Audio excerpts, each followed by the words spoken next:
got to be honest, I ain't got a fucking clue where I am. What a dick. The R12 is like internet dating without a profile picture. So here we are again at Dick Lovett Motorrad to take another bike out. And a bike I'm not particularly convinced by. Let's get out on it and let's see what we think. But before that, let me show you what it is. And today we're going out on this, the R12, which I've been led to believe is the cruiser version of this. Now I've had two of the older ones of these, which I will show you now, this silver one and this 719. But this one I'm not so sure on.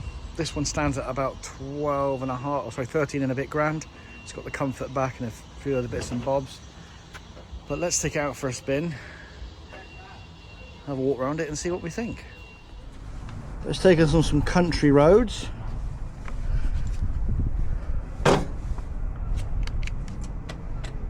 See what it's like, stop, do a walk round, have some thoughts, show the seat height, have a look at the bike, and head back. See you out there.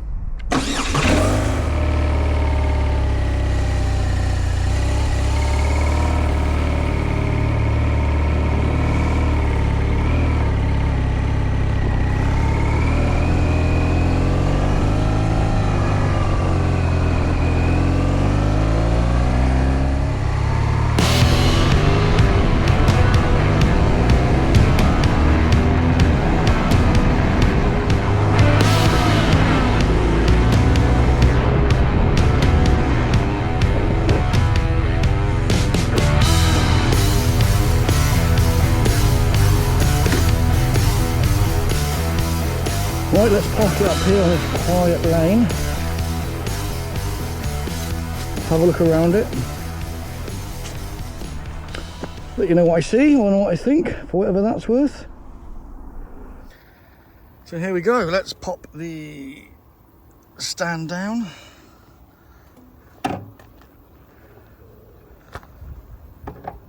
Oh. Typical, the quiet lane is not so quiet, but let's have a look.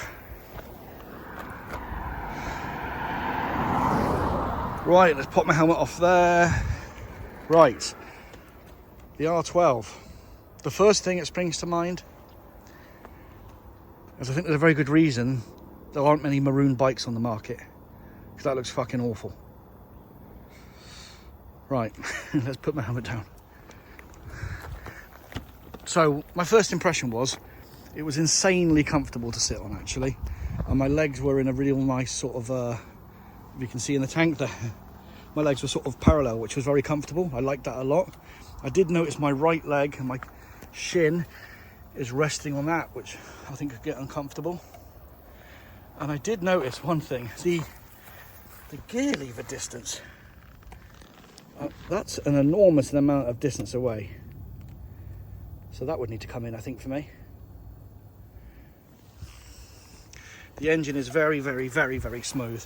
It delivers power way nicer than the old R9T did. The dashboard is that from the little electric scooter. Mind my camera. That's the dashboard. For some insane reason, even though it's got a screen, it doesn't have a fuel gauge, which is mental in this day and age.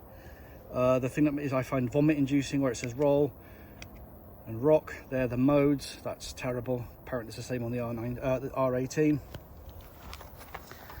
The shape of the tank for me is a bit wrong. I mean, beauty's in the eye of the beholder, right? It's a cracking little bike to ride, but I just think it's a bit ugly. That rear fender isn't right. The balloon style tyre on the back but not on the front doesn't look right. So Steve was telling me it's BMW's take on the Harley Sportster, and having had a few of them, I think they've missed the mark a little bit. It sounds well. It doesn't need for a bigger exhaust. I think it would look nicer with spoked wheels, maybe a different colour. Gearbox is super smooth. It's a great bike in a terrible package, if that makes sense. I was saying to Steve, it reminds me, let me zoom out a little bit. It reminds me many years ago I had a Microsoft phone that was given to me by work. And the phone was so bad. And I said, it reminds me as if someone had described what a phone should do over the phone to somebody else who'd never seen a mobile phone before. And that's this bike. They've gone, oh, what do Harleys look like? Oh, they look like this, and they've got this, and they've got this, and they've got, oh, okay, there we go, we've made this now.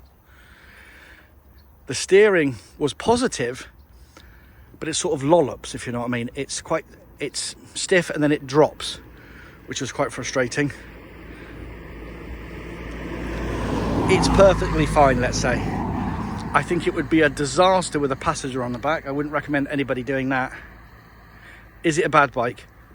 Absolutely not. 13 grand for this one. It's a great bike. Would I own one? No. In fact, the reason I got rid of my R9Ts is to make them be the bike they can be. They need a load of money spending on them. And this more than most. So if I was after a heritage style bike, I would get an older R9T and have that as your base. So let's have a look at the seat height.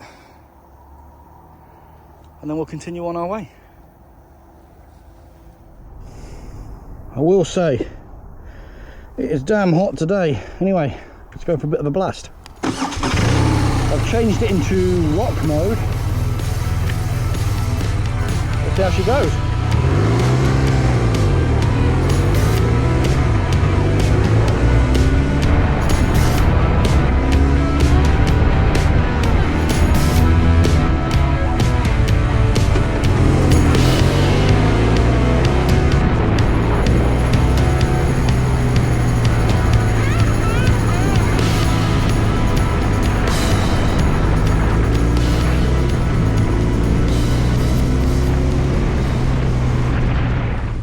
Got to be honest, I ain't got a fucking clue where I am.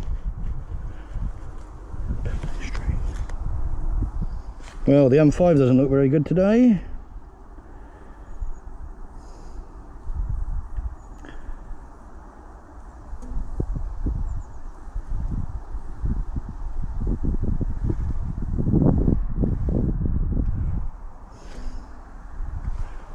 Right, let's go that way.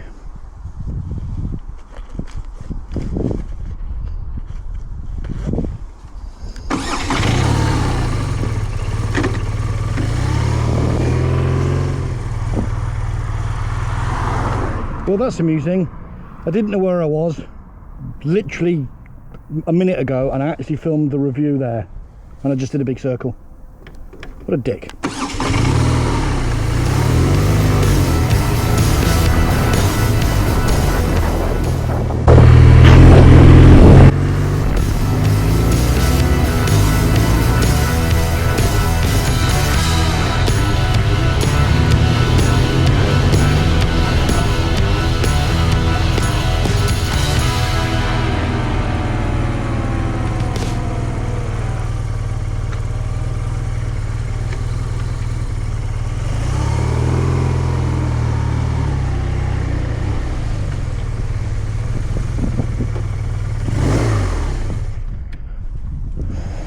And there we are, the BMW R12. Let's sum up. So, what do we think of the R12? I just said to Steve, you can hear his voice in a sales call around the corner. The R12 is like internet dating without a profile picture. If someone described to you a motorbike that was super comfortable, had a nice punchy, load of torque, boxer engine, had a digital dash, you could get your feet nicely on the floor, you go, I'd have a bit of that, and then you meet and go, oh, that's a shame, you look like that. True criticisms of the bike, other than its looks, as I mentioned, the gear lever is very, very far away. I find the steering very lollopy, dropped in. It does need more engine braking on the overrun. that would have been appreciated. But it's not a bad bike. Just in a terrible, for me, package. If you want to see what can be done with an R19, you haven't heard of Pierce City Customs, go and look at them. They do lots of good work. And if you were interested in that bike, have a think or have a chat to them to see what they could do to make this bike a bit prettier. Good bike, rides nicely, would not own one. With that, cheers.